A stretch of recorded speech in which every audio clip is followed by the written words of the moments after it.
Simp क्या है? Simp उन पुरुषों के लिए एक अपमानजनक अपमान है जो महिलाओं के लिए बहुत अधिक चौकस और विनम्र के रूप में देखे जाते हैं, विशेष रूप से उन पर कुछ यौन ध्यान आकर्षित करने या गतिविधि जीतने की असफल आशा से बाहर। अनुवाद: शब्द का अर्थ है एक लड़की के लिए कुछ भी करने के लिए युवकों को ट्रोल करना जिसका वह कथित तौर पर हकदार है। एक शब्द के रूप में बहुत पुराना है। सिम्प बड़े पैमाने पर 2019 के अंत में और 2020 की शुरुआत में ट्रेंड टॉक प्रवृत्ति के कारण भाग में उत्पन्न हुआ, जिसे जेन ज़ेड के पुरुष सदस्यों में सिम्प नेशन कहा जाता है। स्लैंग की आलोचना की गई है कि इस तरह के पुरुषों को पुतला बनाने के लिए इस्तेमाल किया जाता है और इसका मतलब है कि महिलाएं यौन वस्तुओं में हेरफेर करती हैं।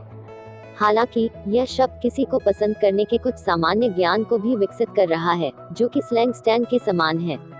उदाहरण: यदि वह अपनी प्रेमिका को बता रहा है कि वह हमेशा उसके लिए रहेगा तो वह उसे एक सिंपल बना देता है, तो मुझे लगता है कि वह लंबे समय से सिम कर रहा है।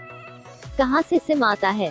स्लैंग सिम 2019-20 में कहीं से भी निकलता दिखाई दिया। यह लोकप्रिय रूप से दावा किया गया है कि internet slang SIM soccers idolising मेडियोकेयर pussy के लिए एक संक्षिप्त रूप है। लेकिन हमेशा की तरह सिंपल की कहानी इतनी सरल नहीं है। इंटरनेट टीम स्लैंग सिम, जैसा कि कई स्लैंग शब्दों में से एक है जो मुख्य धारा में जाते हैं, सीधे ब्लैक हिप हॉप स्लैंग से आते हैं और यह आपके विचार से पुराना है। 1980 के दशक और 1990 के दशक के हिप हॉप गीत पहले से ही एक महिला के लिए बहुत रूढ़िवादी माने जाने वाले पुरुषों के अपमान के रूप में पहले से ही सिम्प का उपयोग कर रहे थे। उदाहरण के लिए 1987 के आईएसटी पर हमारा सबसे जरूरी रिकॉर्ड लॉन्ग वर्जन डीजे इविली रैप्स सभी सिम्प्स और चूसा को बाहर निकालना। 2020 के दशक की शुरुआत में अर्बन डिक्शनरी प्रविष्टियां भी इस तरह से सिम्प का उपयोग करती हैं। साथ में उनमें से कुछ ने कहा कि सिम्पलिसिटी और पिंप का मिश्रण है। फिर सिंपलटन एक मूर्ख के एक संक्षिप्त रूप के रूप में एक सिंपल है, जिसे पहली बार 1900 के दशक में सभी तरह से रिकॉर्ड किया गया था। ऐतिहासिक और समकालीन स्लैंग सिम्प के बीच संबंध स्पष्ट नहीं है, लेकिन हम कनेक्शन या कम से कम संघों दोनों शर्तों के बीच से इनकार नहीं कर सकते। स्लैंग सिम्प 2010 में फैलता है। 2013 में YouTube उपयोगकर्ता डीजे अकादमिकी ने ड्रेक को आधिकारिक रूप से सिम्प्स का राजा शीर्षक वाले एक वीडियो में एक अत्यधिक भावनात्मक आदमी के रूप में देखा गया। 2019 में सोशल मीडिया पर सिंपल फैल गया, विशेष रूप से पुरुषों पर कमजोर इरादों वाले पुरुषों के लिए अपमानजनक रूप में पाया गया, जो अपने तरीके से उपमार्ग पर जा रहे थे।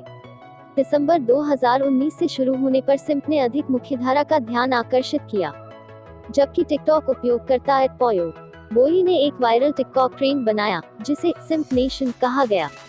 इस प्रवृत्ति में लोग आमतौर पर युवा पुरुष एक सिम के कथित रूढ़िवादी व्यवहार का वर्णन करते हुए लघु वीडियो पोस्ट करते हैं, जैसे कि अपनी प्रेमिका को दिलासा देना या उसका रात का खाना खरीदना और परिणामस्वरूप यौन ध्यान न देना।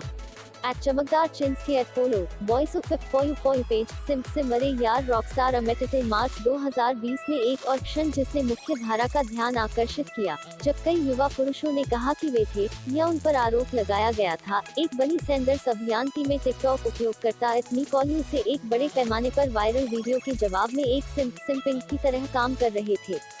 ओकी डोकी बूमर नृत्य ओके बूम नेम को संदर्भित करते हुए एक नवीनता गीत Who uses SIMP online SIMP मुख्य रूप से होता है और अक्सर इसका मतलब विडंबना के साथ होता है, जिसका इस्तेमाल युवा पुरुषों द्वारा महिलाओं के प्रति अधीनस्थ समझा जाने वाले अन्य युवा पुरुषों के लिए किया जाता है, अक्सर इस निहितार्थ के साथ कि वे उसे यौन ध्यान या स्नेह जीतने के लिए कर रहे हैं।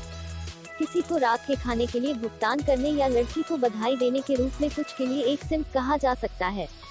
सिंपल का एक पहलू यह भी है कि ऐसे पुरुष कमजोर और पवित्र होते हैं और उन्हें अपनी शर्तों पर प्रेमिका नहीं मिल सकती। एक और उपहास का एक पहलू और भी सीधे सेक्सिस्ट है, महिलाओं को नियंत्रित करने या सिर्फ पुरुषों को यौन संतुष्टि प्रदान करने के लिए है। सिम्प का उपयोग संज्ञा के रूप में किया जा सकता है, उदा वह ऐसा एक सिम्प है, और एक क्रिया जैसे वह सब जो वह करता है उसके ऊपर सिम्प है, वह वास्तव में अभी उसे बहुत सारे संदेश भेजकर अनुकरण कर रहा है। जैसा कि सिम्प अधिक व्यापक रूप से उपयोग किया गया है, यह किसी को किसी पर क्रश होने का संकेत देने के रूप में विकसित हो रहा है।